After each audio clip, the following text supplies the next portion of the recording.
Okay, we are live. Wow, we have time to say a silent prayer before our meetings all the time. Well, thank you, Marcia, for that.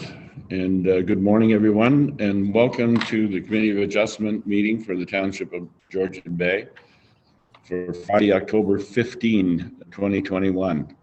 This morning, there's a public meeting scheduled for 3 minor variance applications. I'll briefly summarize the procedure to be utilized for the meeting. First, the Secretary Treasurer will advise the committee as to when, how, and to whom notice of each of the hearings was circulated for the applications being considered. Next, each of the applications will be considered separately.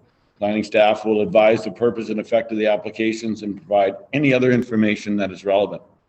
The Secretary Treasurer will summarize any correspondence on file, and from there, the applicant may make a brief presentation if they so choose. And the public will have an opportunity to speak to the applications being considered. After the public forum, the committee will then deliberate on the proposed applications and consider a motion to pass, defeat, or defer the decision for the applications.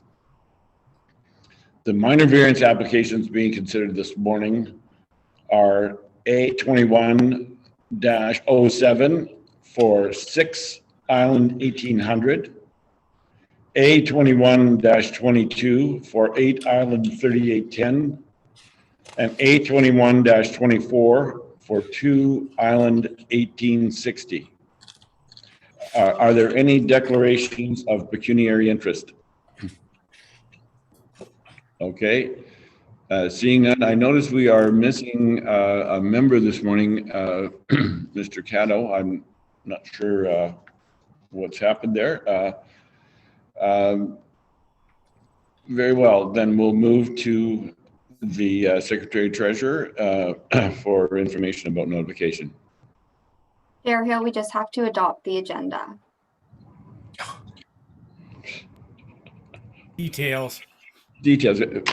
We should do that every meeting. We should. Yeah. I have a motion. It was moved by Member Ferguson and seconded by Member Jarvis. Be it resolved that the Township of Georgian Bay Committee of Adjustment adopts the agenda dated October 15, 2021.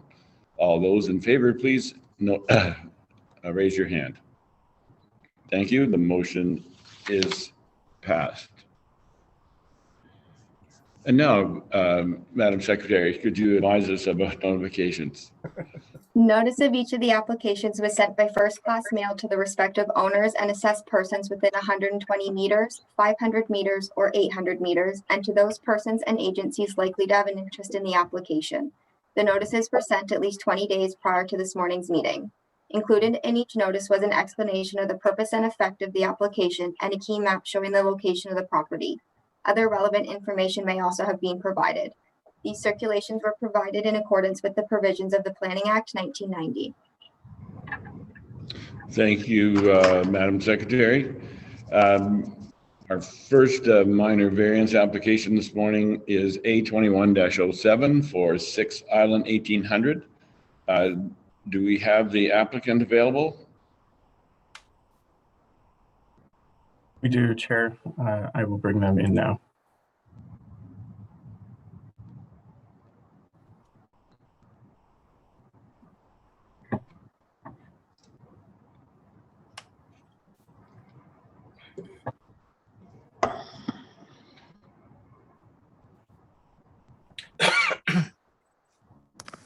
Good morning. Good morning. And welcome to the Committee of Adjustment for October the 15th. Just briefly, I'll explain the procedure. First, the Planning Department will give us a presentation on your application. And following that, you'll have an opportunity to add any additional information as you wish. And following that, any member of the public who is in attendance would be able to make comment on your application. Following that, we'll close the public session, bring the application before the committee for a decision to either approve, defer, or deny the application. And we will proceed in that manner. So we'll begin with presentation from planning. Mr. Oster, please proceed. Morning, everybody. I'm just going to bring up the presentation here.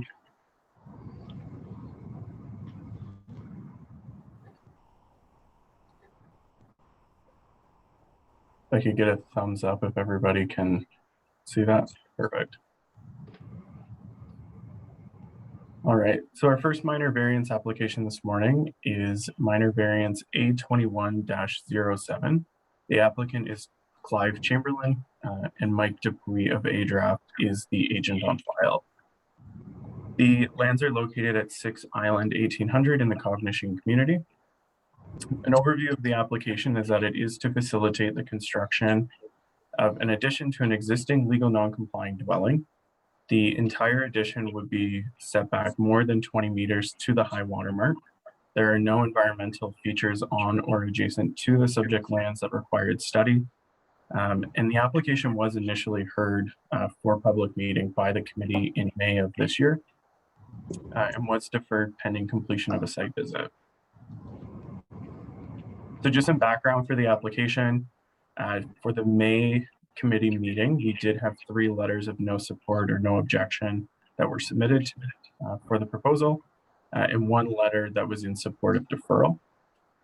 The committee did express during that meeting that they generally did not have concerns with the application and deferred pending completion of a site visit. At the time, at the May meeting, staff did advise through Development Services Report 2021-42 that the width of the dwelling proposed at that time did exceed the maximum that was permitted for the Cognition community. Since that May meeting, the applicant has revised the proposal to reduce the footprint and the width of the dwelling to now comply with the Cognition built form standards. But as the revision did increase the height and the GFA of the proposed addition, a subsequent public meeting was required or is required. So just an overview of the variances that are requested. The first being a maximum, an increased maximum gross floor area expansion. So they are requesting 88.3% expansion where 25% is permitted. A width increase of 8.4 meters where 6 meters is permitted. A height expansion of 2.24 meters where 1 meter is permitted. And also a setback of 14 meters to the high water mark to an attached deck where 16 meters is required by the zoning bylaw. So here we have a location map of the subject property shown here in gray. It is located just south of Bone Island and again in the Cognition community. The 2018 aerial imagery.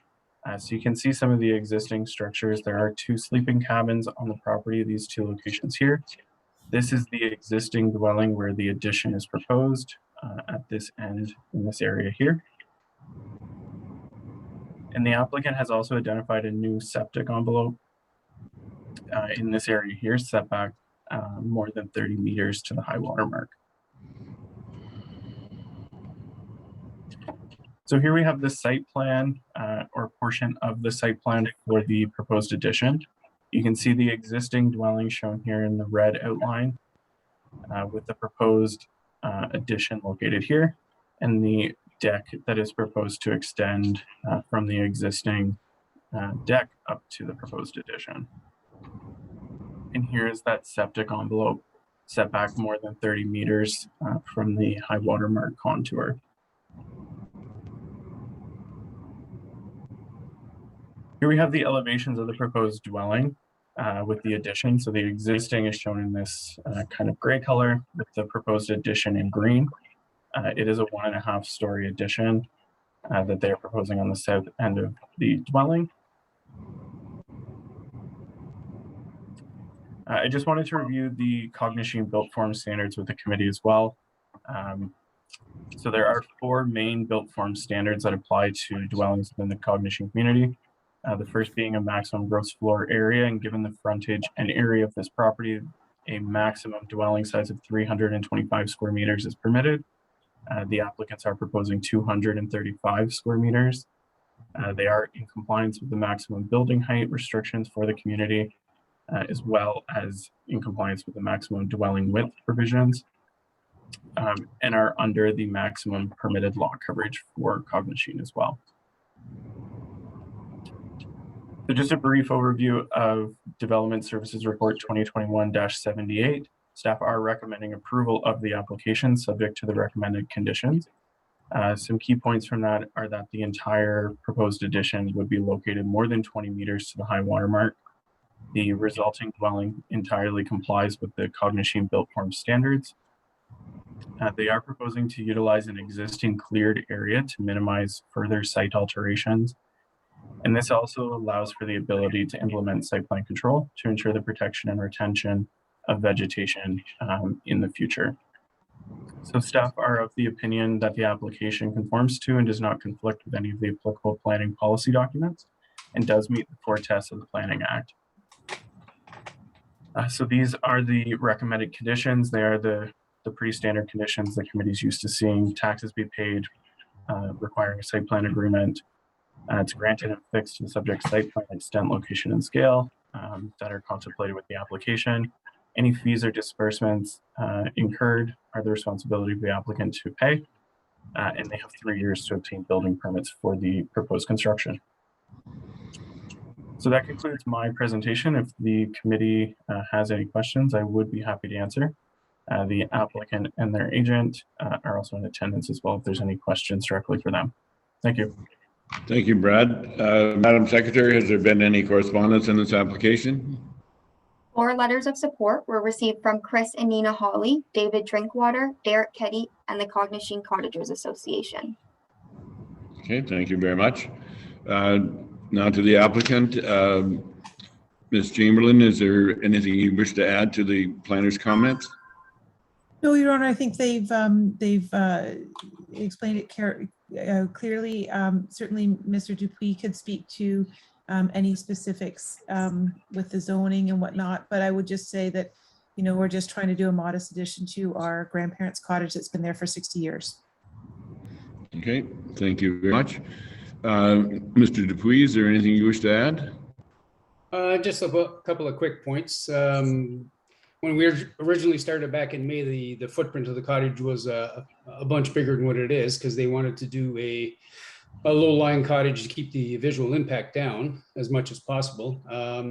But due to the fact that there's a hard number that we have to respect for the width of the cottage, I believe was the 25 meters, we reconfigured it and went to 1.5 stories.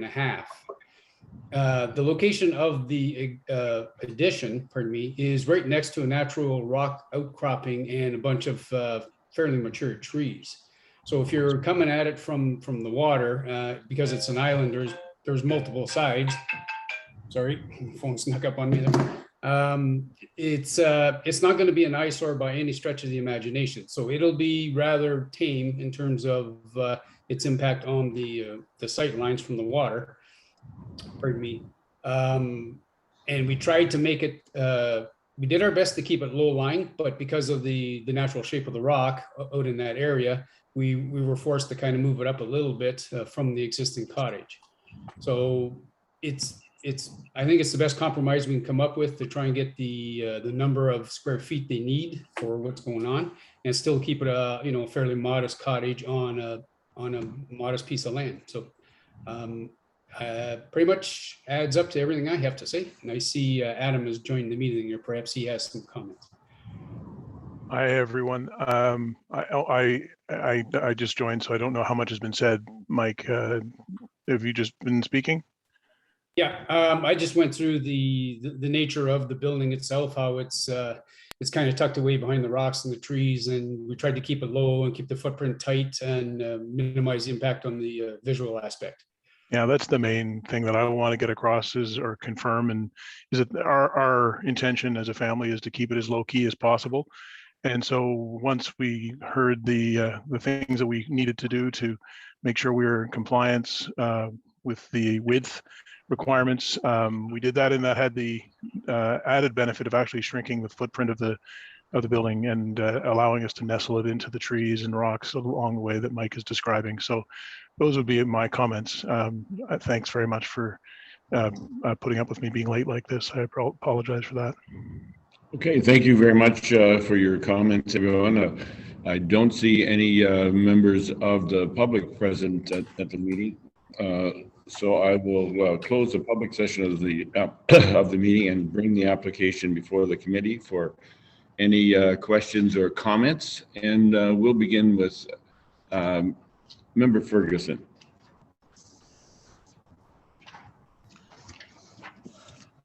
Thank you, Chair. Bill, I like this application. It's an existing building. It's set back more than the 20-meter requirement. It's well under the gross floor area required. It's a fairly large lot, and I think they've done a good job in the design and restructuring of the design to make it fit to the lot and stay within the width restriction. So I am in favor of this application. Thank you, Member Ferguson. Member Coutier. Thank you, Chair Hill. I just wanted to note that one of the attendees, Brian Saunderson, had his hand up. I don't know if it was a member of the public that wanted to check in, and I'm hoping that Ms. Barron will have a chance to check with him on that. From what I can understand here, that if this was a new build, it would basically qualify without having to come in front of us. Is that correct? I mean, that's my question to our planner. Can you answer that, Brad? Sorry, Chair. My sound had cut out there. Could you just repeat the question, Member Coates here? It seems that 3 out of the 4 variances are simply because they're a larger percentage increase to the existing building. But would this have been on side if it was a new build? Or So through the chair to Member Coates here, if this dwelling was proposed as a new dwelling, the applicant would require a minor variance or some sort of planning approval for a reduced front yard setback. But if the dwelling was entirely to be constructed set back 20 meters, then no variances would not be required. Okay. And I think that's important, is they're building something that, other than the fact that the existing building was slightly over the line, so to speak, based on current standards, they wouldn't be, otherwise they wouldn't be in front of us. And I have no difficulty with this proposal. Thank you. Thank you, Member Coutier. Member Jarvis.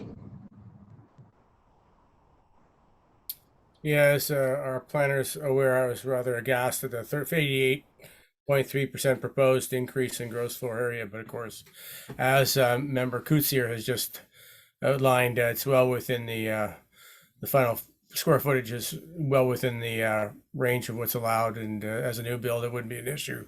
So I too have no issues. There are no further questions. Thank you. Thank you.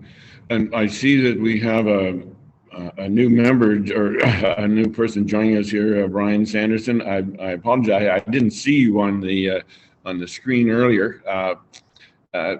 Certainly, if you have something to add to the conversations that we've had so far regarding this application, please go ahead. Thank you very much, Mr. Chair. And you didn't see me because I wasn't on there. They just kindly added me on, and I wanted to speak in favor of this application. I represent the Saunderson family. We're related to the Chamberlains, and we're right next to them on the island. And we certainly are in support of this application. We think that the design is very sympathetic to the island. It will not be seen very much from the water. The cottage is not very visible. And we think that this is a very sympathetic design that will suit their family, and we look forward to hopefully having it move forward. So thank you very much for allowing me to speak today. And thank you very much for joining us. Thank you for those comments, and I would ask for comments from Member Demkew. Thank you, Chair Hill. Yes, I visited the site, and looking at the location, it's certainly isn't going to have any impact on the view. Applicant made some changes that were asked for, and it's well within the guidelines. So I'm totally in favor of this. Yeah, thank you, Bill. Your audio was little bit interrupted there, but we do get your intention. So thank you very much for that. Member Matthews. Thank you, Your Honor. I too visited the site and really don't have any difficulty with it. I do have sort of one question of curiosity. The drawings show a pretty stark difference between the cladding of the addition versus the new or the existing. And I'm wondering if that was designed just so that we could sort of visually compare the two. Hopefully it's a little bit more in keeping with the rocks and the trees. Okay, would Ms. Chamberlain or Mr. Chamberlain be? I'd be happy for Mike to respond. I see him with his finger up. Yeah, that was strictly for the presentation to highlight what's new and what's existing. Yeah, we have no intentions of making it look like an eyesore out there. It's going to blend in with the property and the existing siding or new cladding everywhere. That's going to be in keeping with the building. So yeah, it's strictly a presentation color scheme. Thank you, Mr. Dupuy. That's pretty much what I thought. But, yeah. And I would also like to thank fellow cottager and Collingwood Soul for his participation today, Mr. Mayor Saunderson. So I have nothing further, Mr. Chair. Thank you, Member Matthews. If there are no further questions or comments, I will read the resolution. I have a motion moved by Member Matthews, seconded by Member Demkew. Be it resolved that the Township of Georgian Bay Committee of Adjustment approves minor variance application A21-07 to zoning bylaw 2014-75 as amended for 6 Island 1800 Cognizine to permit a gross floor area expansion of 88.3% of the existing legal non-compliant dwelling setback setback of 20 meters to the high water mark with a width increase of 8.4 meters, a height increase of 2.24 meters, and a front yard setback of 14 meters to an attached dock, subject to the following conditions. A, that municipal taxes are paid to date. A site plan control agreement is executed detailing the proposed development, the preservation of vegetation protection areas within the front yard in a manner prescribed by the applicable policies of the Township of Georgian Bay official plan as they relate to the administration of site plan control. And that approval of this variance is granted and fixed to the subject site plan, extent, location, and scale and use contemplated in the application. And that all fees and disbursements, legal engineering and planning, and if any, incurred by the township with respect to this application shall be paid for by the applicant. And that approval of this variance expires 3 years from the date of decision if building permits have not been issued for the approved structure. All those in favor, please signify by raising your hand. The motion is carried. Thank you very much, Chamberlain and company, and your application is approved. Thank you very much, everybody. Thank you. Thank you, everyone. And Bill, just a note for you. You were breaking up pretty bad there on that one. Often if you just drop the video portion, the audio will be clear. So yeah, I put it on my connection, but I'll do that as well. Can you hear that? Yes, your audio is really clear right now. Okay. All right, that's great. Very well. Our next application is A21-22 for 8 Island 3810. To the planner, please. Do we have anyone representing the applicant? We do, Chair. They're just coming into this portion of the meeting now. So if you're okay with it, I can start the presentation and then. Okay. And who do we have representing the applicant? We have Mr. Bill Dewson. He's the agent on file, and the property owner is also in attendance, Mr. Daly. I don't see Mr. Daly in this. He? I do. He just Is has that his right? camera off, so he may not show up on your screen. I got him on mine. Should be, this is a name, not a face. Mhm. Yeah, he's Oh, probably could unmuted or videoed.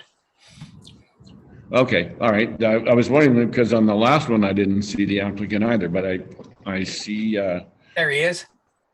I see Bill Dewson, and there is Fred Daly. You're muted, Fred. Yeah, you can't hear you. Hit that little button in the bottom left. There we go. Hey, Hello, Fred. Good morning. Dinah. Good morning. And you have internet in Wamwatesi. Marginal. Got a Okay, little one of the little Roger hub things, but so hopefully I can hang in there. okay. One of the things that we found, Mr. Daly, is if you have a problem communicating, just dropping the video will allow you to maintain the audio fairly well. So just if that comes into play. All right, thank you very much, everyone, for joining us, and over to the planner, please.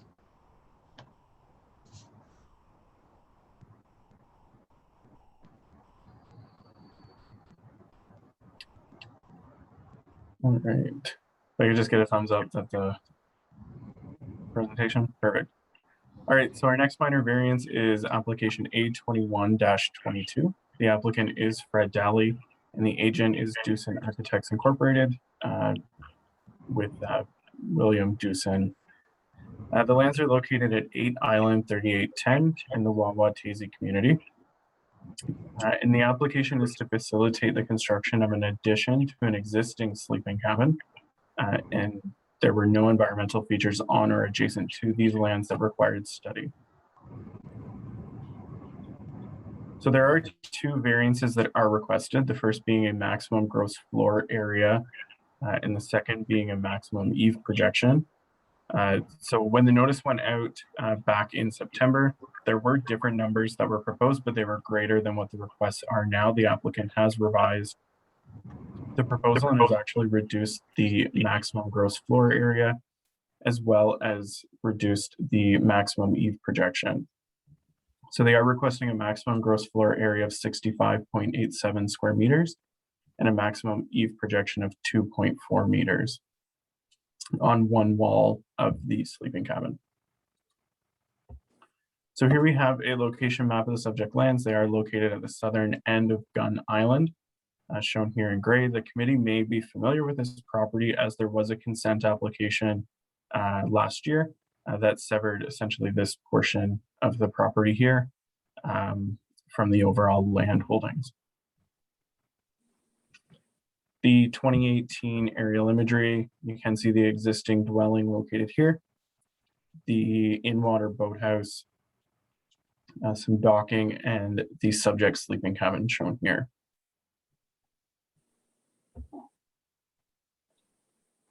The site plan that was provided by the applicant, so it is just of a portion of the property, but you can see the existing dwelling shown here. The existing sleeping cabin is shown in this lighter gray color with the proposed addition here. And the covered deck up at the north end of the sleeping cabin, which is the subject of this application. So this is the sleeping cabin that the applicants are currently constructing. There is this portion here, which is existing, and then the portion of the sleeping cabin at this end is proposed through the addition. There was a building permit issued by the township to facilitate this addition at the end. As noted in the staff report, it does appear that the construction has already taken place. However, staff reviewed this application as though there was no construction taking place and that everything was considered to be new. But essentially the variances relate to this extension of the roof here.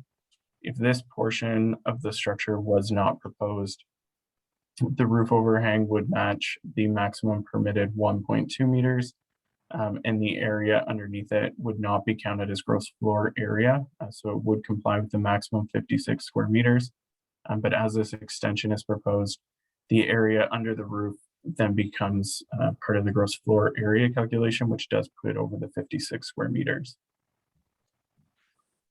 So the applicant's agent did provide this drawing here, which does kind of give a visual as to what complies and what would not.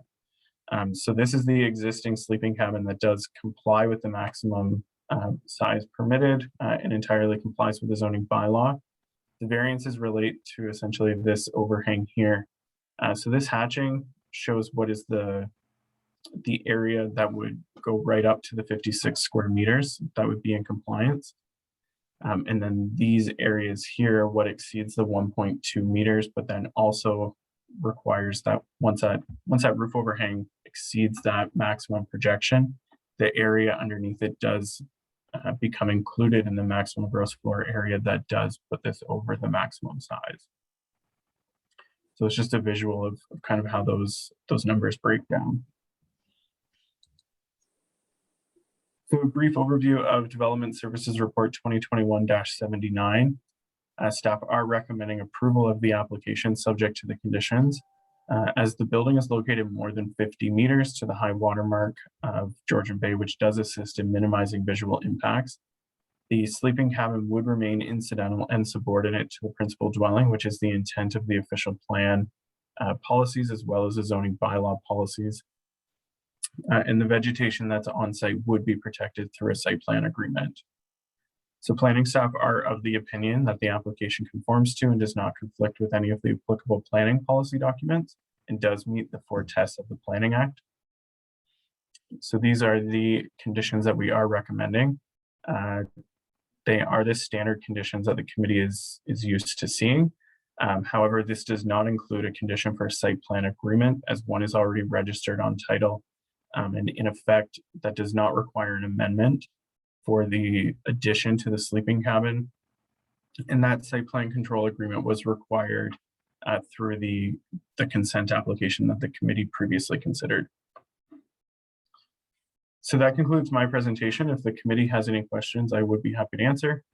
And the applicant and their agent, as the committee is aware, are also in attendance. Thank you. Thank you, Mr. Oster. Madam Secretary, has there been any correspondence on this application? 2 letters of support were received from Janet Rao and Stephen Morley, and 2 letters of no objection were received from Amy Beaumont and Barb Zimmerman. Okay, thank you very much. At this point, if the applicant would like to add any further information to what the planner has provided so far, please proceed and please identify yourself first and proceed. Thank you. Hi, it's Fred Daly. I'll pass it over to Bill, but he can probably walk you through any questions better than I can. Bill? Thanks, Fred, and thank you, Mr. Chairman. Thank you, committee members. I'm Bill Doosan Architects. I'm the agent and architect for Fred Daly, owner of the sleeping cabin in question. We're here for the 2 variances outlined by Brad.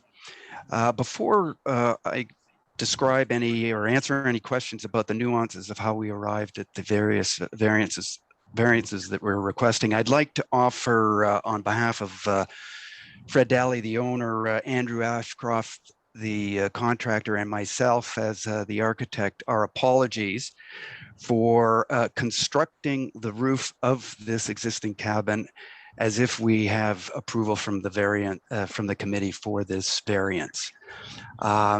As way of explanation, we received permit to build the addition on July 7th, and we did not submit for the hearing with you for the committee to review our variances until August 17th of this summer. And by the time the end of August showed up, the contractor had come to the point where he was roofing the building. And rather than cutting the rafters short and constructing in that method, we made the call to extend the rafters as per what we were requesting from you today as variance, with the rationale that if we were denied, it would be easier to cut back to the approved permit situation and construction versus replacing all of the hip rafters and sheathing on that particular section of the roof. So again, I offer our apologies to the committee, to the planning department, as well as the building department for our taking a proactive approach to the construction. As for the variances in question, I can take questions or I can walk you through the actual nuances of the bylaw if that is preferred. Would the committee? Well, I think we're pretty familiar with this. We spent time analyzing it, and when we visited on site, Mr. Daly was kind enough to explain in detail how this oversight happened, and so I think we have a pretty good understanding of what's there. But I'll leave it up to the various committee members when they have an opportunity to ask questions if they need some clarity on that. So. Thank you very much, Mr. Dewson, for your apology and for your explanation. And I do not see any other members of the public in attendance here. So I'll close the public's portion of the meeting and bring the application before the committee for any questions or comments. And we'll begin with Member Matthews. Give me a second here, coming back to life here. Thank you, Mr. Chair. We did have the opportunity to visit the site. It is overhang is at the back of the sleeping cabin. From a visual impact, I think it would not even be noticed. I just have I guess a point of not even clarity, but question. The other sleeping cabin that is under construction with full permit, I will add, the overhang there seems to be much larger than what you're having to come to a variance for. Is it that the overall size of the second sleeping cabin is slightly smaller, Mr. Dewson? Or?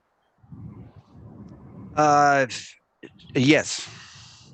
Okay, thank you. I like concrete or concise answers. Thank you. Yeah. I have nothing else. Okay, thank you, Member Matthews. Member Jarvis. Yeah, I was out to the site earlier with Mr. Matthews, so he said the advantage of being out there twice, and I've only been out there once. I'm not really that concerned, except my understanding is that the community plan and the municipal guidelines require a cabin size of the equivalent of, what is it? Was it 600 square feet, whatever that works out to in square meters? I think I've got that right. 56 square meters. Thank you, 56. And here we are going over both, and we've had instances of other variances coming through like this. But when both a community plan and our bylaws provide sort of specific guidelines, shouldn't we be trying to work within those all the time? You know, it's a very general question for people to consider, but having been out to the site, unlike most of the neighbors, I have very few concerns. I have no concerns with this.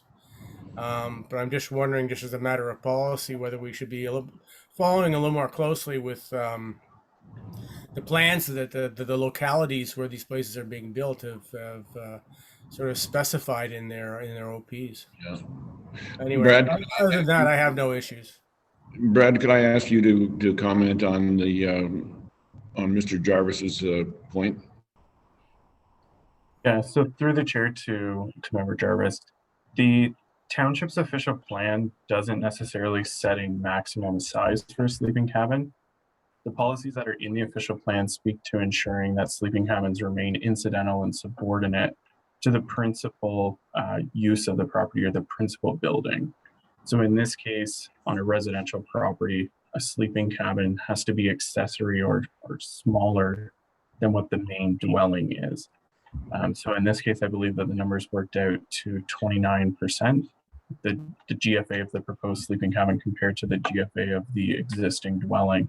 So in that case, staff were still of the opinion that the proposed sleeping cabin was accessory or incidental to that principal residential building. The 56 square meters is only established in the zoning bylaw, not directly in the official plan. So that's why they are requesting the variance to that 56 square meters in the zoning bylaw. I appreciate that. Yes, it's in the ZVA. But what about the community plan for Wawatesi? Is that not Yeah. play a part in this too? So the Wawatesi community plan that's incorporated to the official plan didn't establish, and it doesn't establish policies specific to sleeping cabins. The sleeping cabin policies are established within the general waterfront designation policies, and they just speak to ensuring that the sleeping cabin is incidental and subordinate to that principal building. Appreciate the clarification, Brad. You're welcome. Thank you, Brad. Member Demke. And you are muted, Bill.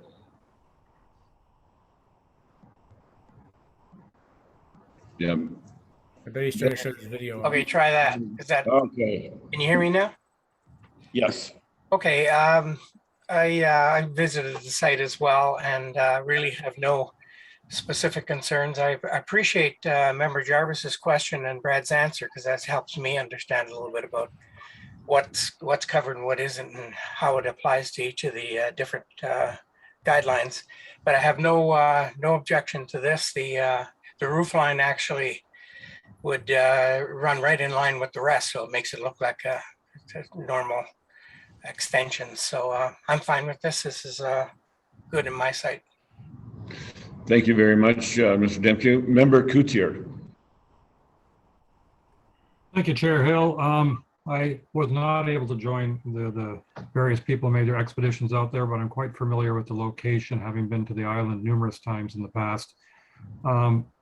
And I have no objection whatsoever to this. I think we have one of those interesting bylaws or official plans and approaches where we, I hope this doesn't sound too much like an editorial, but we assume people are going to do the worst, and therefore if you extend the roof, it's assumed that you're going to close it in.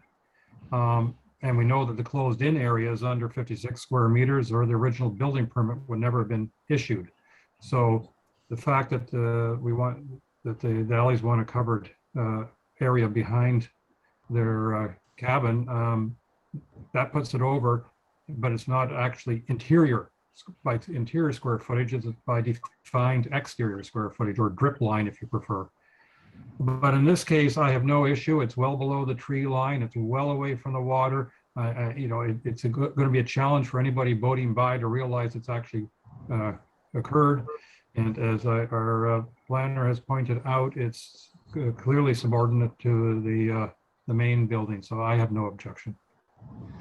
Thank you, Member Coutier. Member Ferguson. And you are muted, Mr. Ferguson. There you are. Yep, I also echo the thoughts of Member Coutier.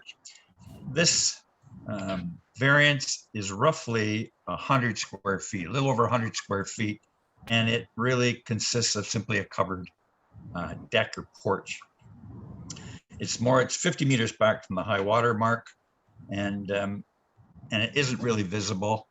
I understand the shortcomings where we like to see these buildings kept within the prescribed amount, but Brad's done a great job explaining that situation. So overall, I am in favor of this application. Thank you, Member Ferguson. If there are no further questions or comments, I will read the resolution. Excuse me. It's moved by Member Coutier and seconded by Member Matthews. Be it resolved that the Township of Georgian Bay Committee of Adjustment approves minor variance application A21-22 to zoning bylaw 2014-75 as amended for 8 Island 3810 in Wawatesi to permit the expansion of an existing sleeping cabin resulting in a gross floor area of 65.87 square meters with one eave projecting 2.4 meters from the main wall, subject to the following conditions: that municipal taxes are paid to date, that approval of this variance is granted and fixed to the subject site plan extent, location, scale, and use contemplated in the application, that all fees and disbursements, legal, engineering, or planning, if any, incurred by the township with respect to this application shall be paid for by the applicant, and that approval of this variance expires 3 years from the date of decision if building permits have not been issued for the approved structure. All those in favor, please signify by raising your hand. The motion is carried.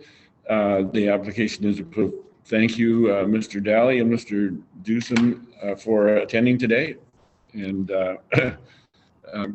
congratulations on your approval. Thank you. Thank you, Mr. Chairman, and thank you, committee members. Much appreciated.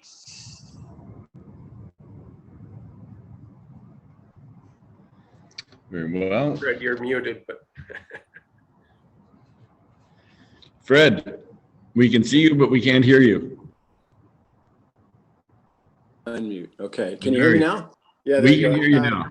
I echo Bill's comments. Thank you very much. And to those members of the committee that made the journey to the far north of Georgian Bay, where we are, I appreciate it. And thank you very much. Thank you, Mr. Daly. You have a wonderful property there. Thank you. Okay. We will take a moment and prepare for our next applicant. Okay, Brad, do we have someone representing the applicant in attendance today for our next application? You do, Chair. So I'm just bringing everybody over into the meeting right now. Ms. Reed will be presenting this one. So okay, you're ready. Thank you very much, and welcome to the Committee of Adjustment for Friday, October 15. Just a brief overview of our proceedings today. We will begin with a presentation from the Planning Department to discuss your application. Following that, we will identify any correspondence that has been received on the application, and you will have an opportunity to add any additional comments to what the planner is presenting, and any members of the public who are in attendance may be able to present as well. Following that, we'll close the public session of the meeting and bring the application before the committee and for a decision to either approve, defer, or deny the application. So we will begin with an overview from our planning department, and who will be doing this presentation is Erin Reed. Please proceed. Good morning, everyone. I'm just going to share my screen. Oh. If the host could give me that ability to share my screen, that would be appreciated.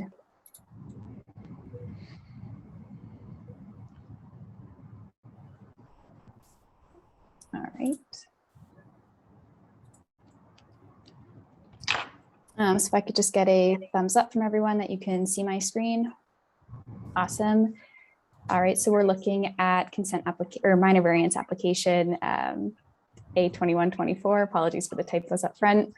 This application is for Michael McCain. Their agent is John Jackson from John Jackson Planner Incorporation. And the address is 2 Island 1860. So the property is located within the Cogmachine coastal waterfront community. So they are seeking to facilitate the construction of an addition to the existing dwelling, which would result in an increase to the ground floor area. As you can see on the slide, we are recommending that this application be deferred. This is in light to some information that was provided to us early Friday morning of last week, which was the date that the report was due. I was actually away that day completing site visits for this application and some others in the area. So we have not had appropriate time to review all of that information, some of which does seem to point towards potentially reducing the effect of this variance. So again, we are seeking a deferral for this, but I do have a couple other slides just to provide some more information. So here is just a location map. You can see the island highlighted on here. Again, the original application is to increase the maximum ground floor area. So what is permitted is 449.81 meters squared. This is the result of a previous official plan amendment and zoning bylaw amendment, both site specific for the property that occurred in 2016. What's existing is 441.38 square meters. What's being proposed is to increase that by 32.74 square meters to 471. This is an aerial image that was provided by the applicant and their team, which just shows an aerial view of the existing cottage and where the addition is being proposed. And then some site photos from last week. So the one image is just an image of the property from the water, and then the lower one is where the addition would occur. So keeping it fairly brief today. If you have any questions or comments, I can answer them at this time.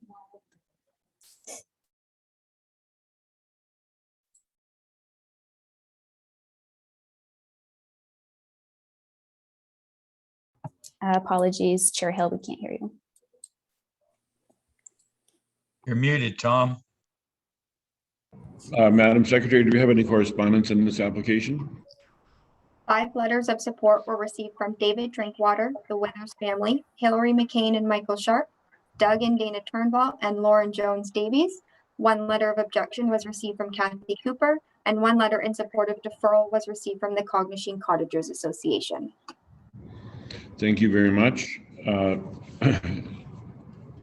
Does the applicant have anything that they wish to add to the planner's comments? Good morning, Chairman, members of the committee. I think I was going to let Mr. Patrick Harrington, who is a representative of the owner, maybe say a few things initially, and then I would just like to add a couple of comments to where we are. Thank you. Very good. Mr. Harrington, please proceed. Thank you, Mr. Chair. My name is Patrick Harrington. I'm a lawyer with Aaron Burles in Toronto. The application you have before you is an expansion to an existing cottage, as you know. The existing site-specific permission is for 449.8 square meters. The dwelling is currently 441.38 square meters, so the existing dwelling is actually slightly smaller than the existing as of right permission. And the application seeks to increase the zoning permission by 24.29 square meters. In my submission, it is truly a minor variance in terms of the size of what you're dealing with. It would also be our submission that the appropriate development of the lot is not affected, as you saw in the overhead photo. The floor plan is to expand onto an existing kind of area of the floor that's squaring off kind of at the back of the cottage, the back corner of the cottage. You'll have in our submission package environmental and tree reports confirming that this squaring off at the back of the structure will not impact natural features and that any trees impacted or removed will be replanted. And visually, the result is that the squared off portion will be well hidden from anyone passing by on the water. The real issue with respect to this application, as we understand it, is the intent and purpose of the official plan and the zoning bylaw, and whether it would be appropriate for this committee to approve the additional floor space, even though the official plan itself has a cap on the floor space applicable to this particular structure.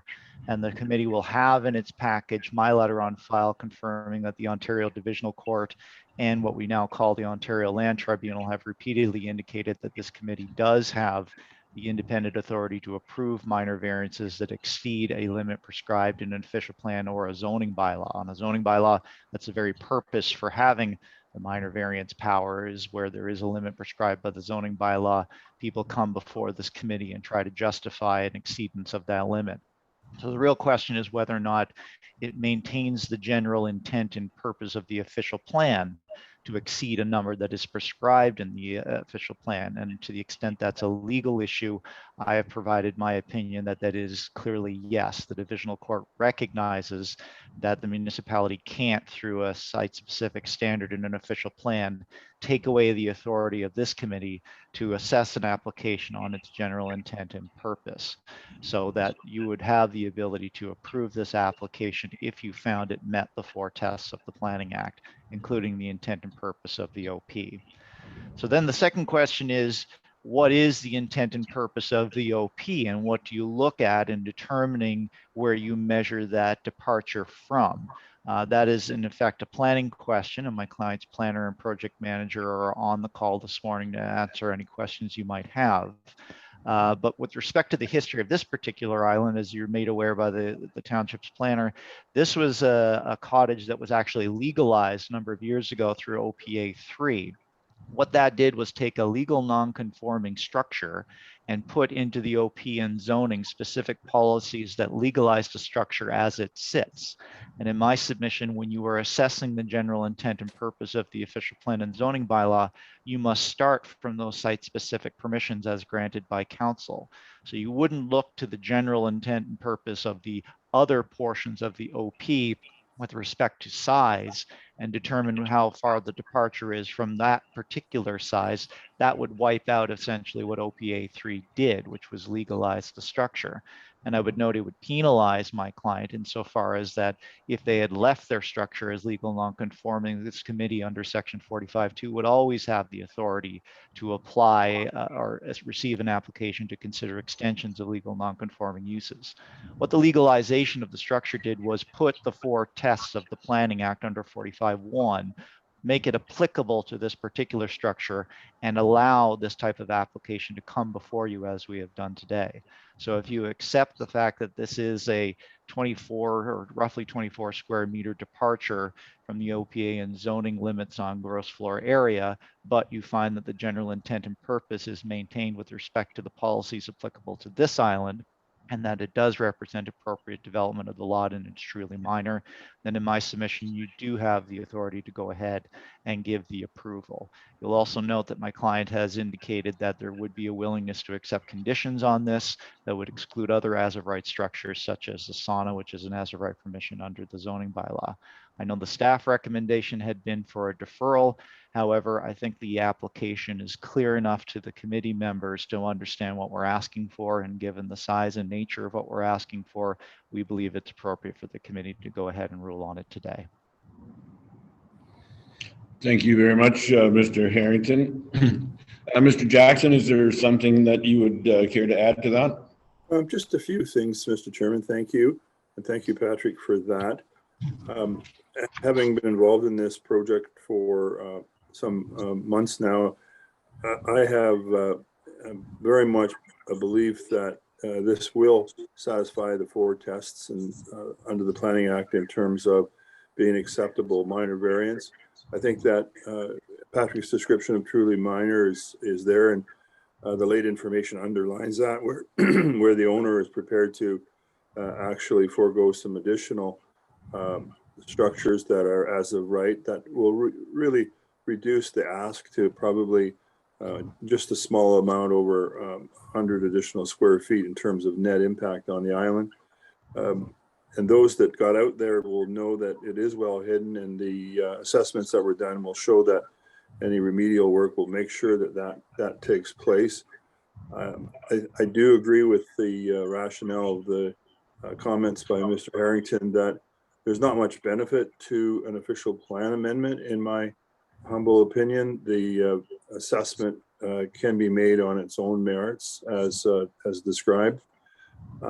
We did provide additional information as late as a week ago, but it would be my respectful opinion that they're not anything more than a fulsome sort of set of presentations that were placed before staff over the period of the last little while.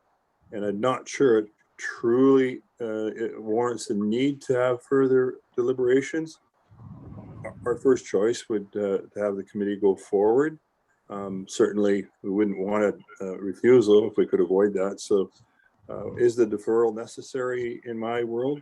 I don't think it would change my view in this circumstance, but I leave that before the committee's determination. Thank you, Chairman Hill. Thank you very much, Mr. Jackson. I see we have another attendee, Patrick Coulter. Can you identify yourself, sir? Yes, my name is Patrick Coulter. Our firm, Coulter & Associates, are the project managers on behalf of the McCain family. And we work full-time in the Honey Harbor area and have for the past 6 years. The application, I think the reason for this later period submission that came from me was I just wanted to make sure that all of the committee members had an assembly of all of the things that had been prepared, because I wasn't certain through planning whether things like the tree report or the biologist report or the letters from the 7 or 8 supporting people were all in the package originally. The other motivation, though, was there was an error in the site plan submitted by the architect in the file, which Mr. Jackson then attached to his application. That error was picked up from an old site plan from a previous architect, so somewhere back 10 or 15 years ago. And so that error has been being carried forward.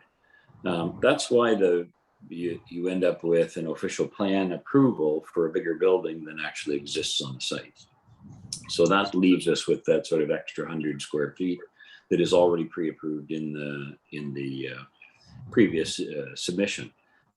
Also then I submitted last year or so to this committee for the sauna building, which was accepted.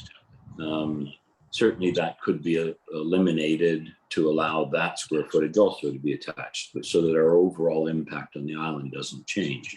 So we really come down to, we have about 100 square feet that we would like to add to the existing approved square footages. The other thing, though, that is the biggest impact, I think, to this as a decision is COVID has changed the nature of business in Canada and throughout the world, I think, maybe on a forever basis. And that I know our firm in 4 municipalities right now have applications for these small additions that are people transitioning to working at home, because we don't see an end coming to that anywhere in the near future. And therefore, Canadian business on big and small scale has to continue. So we need to create these spaces so that the executives have a place to work. So the McCain circumstance to me isn't unique because, as I say, we have a group of them we're doing just for our firm. And sort of lastly, I guess, would be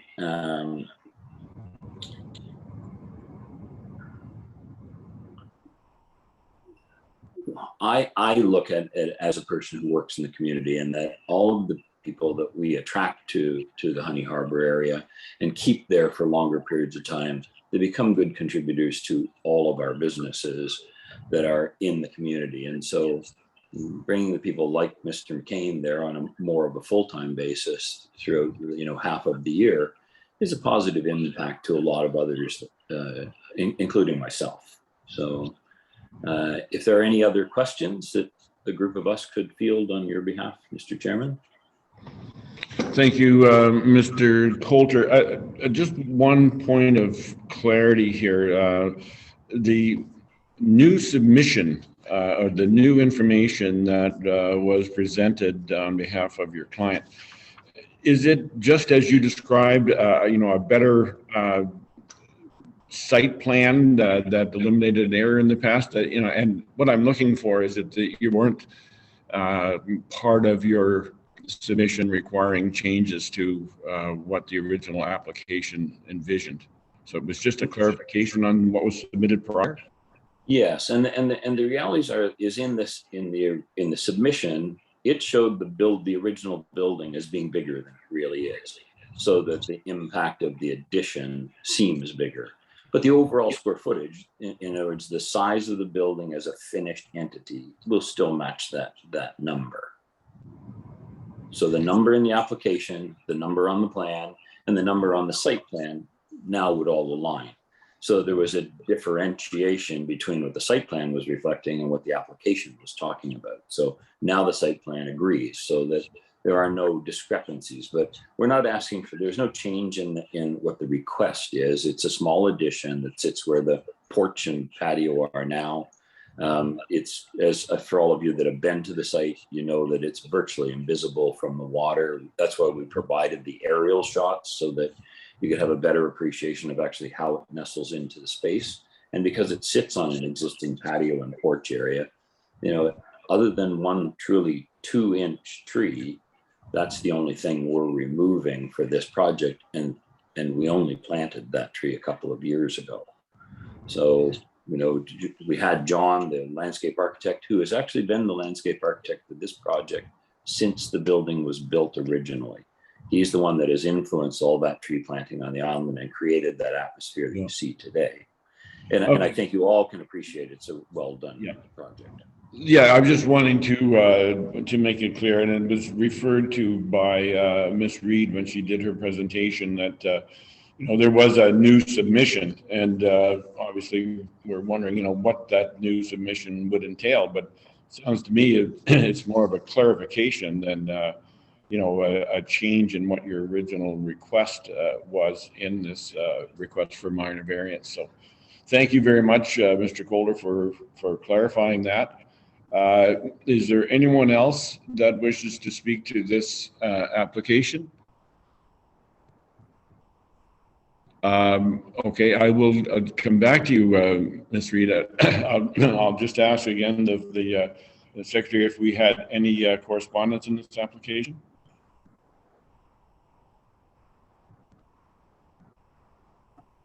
Sorry, my buttons are a little slow. Okay. Yes, there was correspondence, and I did state that after Ms. Reed's Yes. presentation, but I can do it again if you'd like. No, I just wanted to make sure that we had everything there. So that submission was part of was not part of correspondence, and it was just some additional information from the applicant. Some of the correspondence that came through had come in with that additional information, but I believe what they're speaking to is not. Okay, then that's fine. We're clear on that. And there, I think everybody has had an opportunity to address this. Are there any other members of the public that are present that wish to speak? I asked that because I'm not always able to see all the participants on this screen. So seeing none, I will close the public session and bring the application before the committee for any questions or comments. And we will begin with Member Demkew. Thank you, Chair Hill. Erin, I think, had a question that she wanted to ask before we started. Thank you. Through to the chair. I don't have a specific question, but I would just like to respond to some of the comments that were made by Mr. Harrington, Jackson, and Coultier. So I do just want to highlight that we did receive Mr. Harrington's letter on the 1st of October or the 2nd, which again is attached in the report. The legal team for the Township of Georgian Bay did provide a response to that letter. And just in their interpretation of policy 8.2.2.6 of the official plan, there's just a slight difference in the interpretation of that policy. So coming from the township's lawyer, just again, from their perspective, the rounding out of numbers, it is more for exactly that reason, but not for specific development proposals. So that is why initially staff were seeking an official plan amendment and zoning bylaw amendment, as there is new development being proposed to increase the ground floor area, and that has not changed. In light of the other information and clarification that has been provided today, as well as through the correspondence on Friday, and that we have not had adequate time to review all of that information and provide an appropriate recommendation, we are seeking a deferral. As Mr. Harrington has mentioned, sorry, just a second, I'll lower my hand. As Mr. Harrington has mentioned, the applicant is very open to there being conditions established with the minor variance. So we do want to ensure that we provide appropriate conditions with the minor variance, should that be the recommendation by staff. And for that reason, we are asking for deferral for more time to review the information and ensure that the municipal interests are appropriately reflected.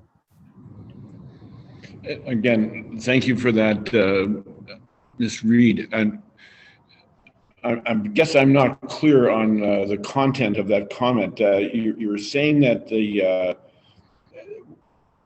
your reason for request for deferral is because of an interpretation of what was presented by Mr. Harrington and his firm? No, sorry. The reason for the deferral is to review the information that was provided on Friday, and the clarifications that have also been reiterated today. They did say that there was some differences with the site plan, as well as they are, sorry, I'm struggling with my words this morning. The effect of the variance isn't as great as what was initially provided. So we do just want to review all of that with the policy that's in place by the township. Okay, so are you then in agreement with what Mr. Calder said, it's just a revised site plan that shows that the requirement for this minor variance has been reduced? I can't answer this at that time. I cannot answer this at this time. Okay. Really struggling this morning. Sorry about that. Okay. Now, I saw a comment from Brad earlier. Is there someone else that you wanted to hear from, Brad? Was there some other public that Sorry, there was just a member of the public who was in attendance who had raised his hand. But it looks like he's just given written submissions there stating that he owns property in the area and is just advising that he has no issues with the variances requested in this application. So staff will make note of that. Okay, that's great. Thank you very much. Okay, now that we have the, I see there's a hand up from Mr. Espila. Thank you, Chairman Hill. I'd just like to raise this for the committee for their thoughts and their deliberations on the information that's presented. Under the Planning Act, we look at these applications strictly under the merits of the Planning Act. I know there has been some conversation that was presented today on this matter that addressed socioeconomic matters related to the applicant, and that those are beyond the scope of the Planning Act matters. And while the applicants and their representation are entitled to make those comments, I'd like to remind the committee that we are to evaluate this strictly on the merits of the Planning Act. Thank you. All right, thank you, Mr. Espila. And again, thank you for that comment of support information, Brad. So again, I will return to the committee and bring the application forward for any questions or comments by the committee members. And we'll begin with Member Demkew. Thank you, Chair Hill. There's a lot of information here. Having visited the site, my initial opinion would be that I'd be in favor of this.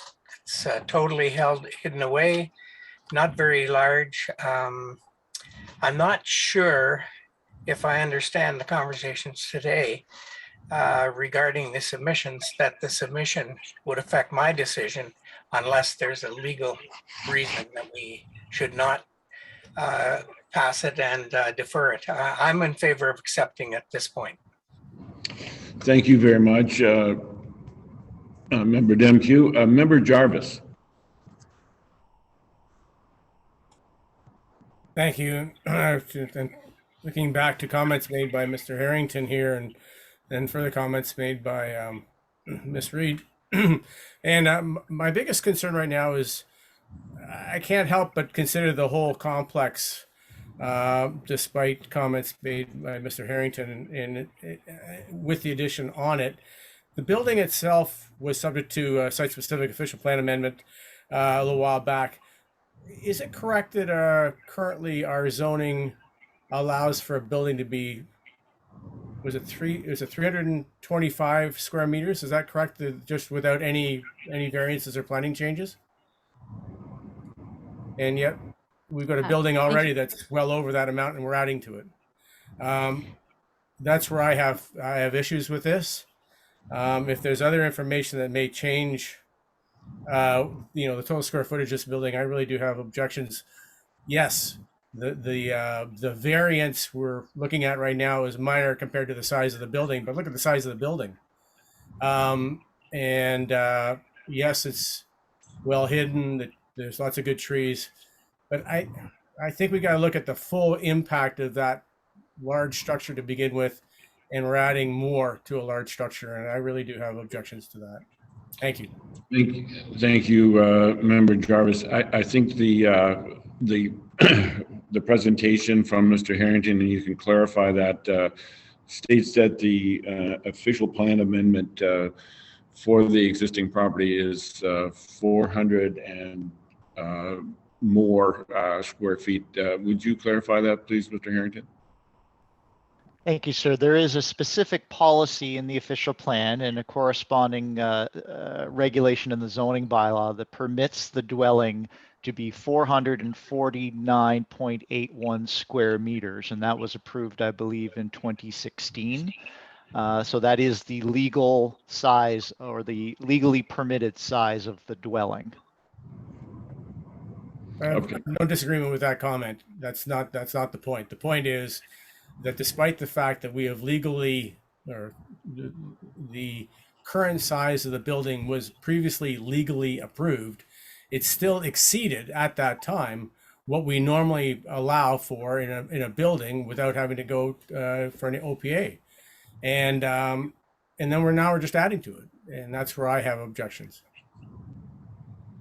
Okay, thank you for that, Member Jarvis, and your objection is duly noted. Member Ferguson.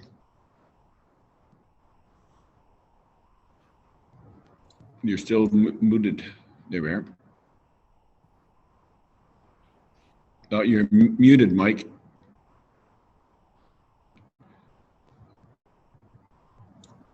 There, that should do it. Yep. Earlier, was there some sort of discussion about there might be some give and take in this application? And I thought, did I hear something about the elimination of a sauna? Was that part of the comment made by someone that I could ask, how does that stand? Or Yeah, that comment was made by Mr. Cooley, but I don't think there was a request at this point for that sort of concession, but go ahead, Mike, with your questions. Well, I'm just wondering if that's still on the table or exactly how that stands as far as this application is concerned. Or is it off the table? I guess it's up to you if you want to put it on the table, but it's not on the table at the moment. Erin? Yeah, thank you. Through the chair over to Mr. Ferguson. They did, again, in correspondence on Friday, identify that they do have permission for a sauna, and that's something that is not currently on the property. They would be willing to remove that right for the sauna to allow for the proposed addition. But again, it's something that township staff have not reviewed as part of their recommendation because we have not formed our recommendation yet. Such that if we were to provide approval today as written, that would not be included. That would be correct. We have not provided any form of recommended conditions as part of the approval. Okay, thank you very much. Okay. Any other questions or comments, Member Ferguson? It would be really great now if we had our own planning department was completely on side with terms and conditions, exactly what's going on here, as well as the applicant and their support team. And so I'm leaning towards a deferral. Thank you, Member Ferguson. Member Coutier. Thank you, Chair Hill. I'm a little frustrated. And I'm not blaming anybody when I say that other than myself, because what the ask, in spite of it being an oversized building, it's an oversized building that has been approved, and the ask is, I think, quite modest relative to the existing building. I don't think that, if I can put it this way, any of the neighbors, be they human or animal or what have you, will really know the difference whether this addition is built or not. So from that perspective, I'm in favor. However, in spite of the extensive correspondence provided by Mr. Harrington, I still find myself with a legal question. I absolutely agree that there's all sorts of examples where Committee of Adjustment does have the power to approve what they term a minor, or what they deem a minor variance. My concern very specifically is, however, in this case, council, a prior council set a specific number for this property. And to me, that's very different than most of the numbers in the official plan that are general guidelines.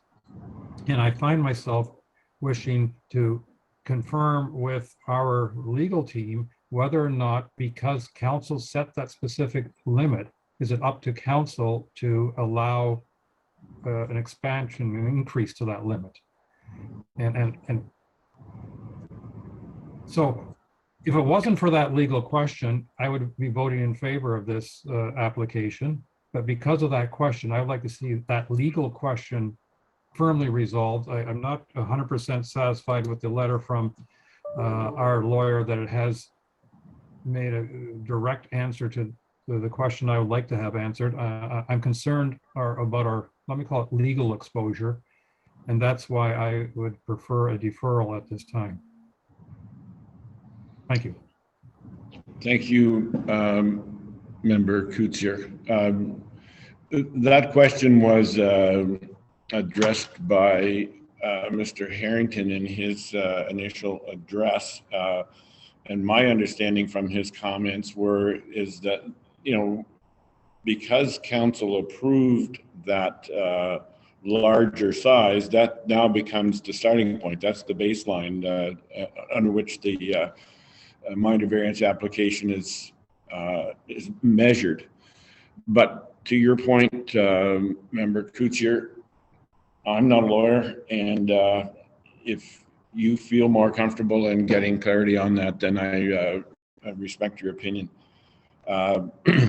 Thank you for your comments. And Member Matthews, do you have any questions or comments on this application? Thank you, Mr. Hill. I guess, first of all, I would support the planning department's request for deferral. It appears that they've been bombarded with a lot of new information. This is a substantial request, even though some may argue that it's only 32 square meters or something or other. To try to put it in perspective, if that island was vacant now, he'd be allowed 277 square meters.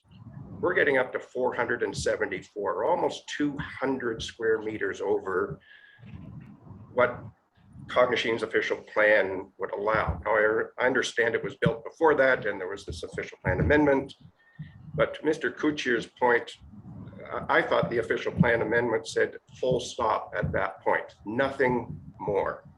So I would support a deferral at this point. I would also sort of like a point of clarity, as the notice went out to the public that this was recommended to be deferred. From a point of foil, shall we say, can we change that? I mean, there may be people in the public that didn't chime in because they thought it was going to be deferred. And I would just be very concerned that we may be missing some comments because of the recommendation. So I would ask for maybe a little clarity from either Mr. Espola or Ms. Reed on that. But if push comes to shove, I would not be in favor of this, but I would be in favor of deferral until we could get more clarity. Okay, thank you very much, Member Matthews. I guess there is an appetite for some more information in regard to where we stand. The question of whether or not that official plan amendment was the final amount of development that could occur on that island is I guess, part of the question being asked. It appeared initially that we may have had enough consensus here for approval, but as we go through the questions and comments, it appears that it is the opinion of the committee to request a deferral. And based on that, I will read the resolution. It was moved by Member Jarvis and seconded by Member Ferguson. Be it resolved that the Township of Georgian Bay Committee of Adjustment defers the minor variance application A21-24 to zoning bylaw number 2014-75 for 2 Island 1860 to allow staff time to adequately review and assess the revised submission. All those in favor, please signify by raising your hand. The motion is carried. The application is deferred, and the planning department will advise as to when this application will be heard for a second time. Thank you very much for your attendance today and for your comments, and we will move forward with the next item on the agenda. Thank you.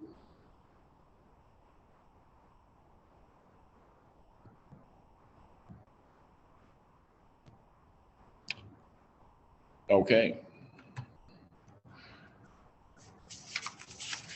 The next item on the agenda are the minutes of the September 17th, 2021 meeting of the Committee of Adjustment. I have a resolution before me from moved by Member Demke, seconded by Member Coutier.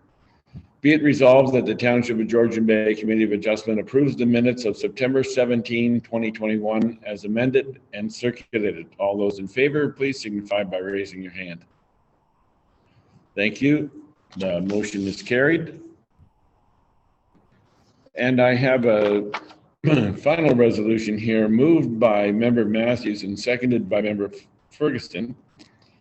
Be it resolved that the Township of Georgian Bay Committee of Adjustment does now adjourn at 11:25 a.m.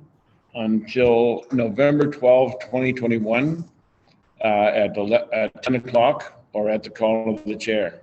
All those in favor, please signify by raising your hand.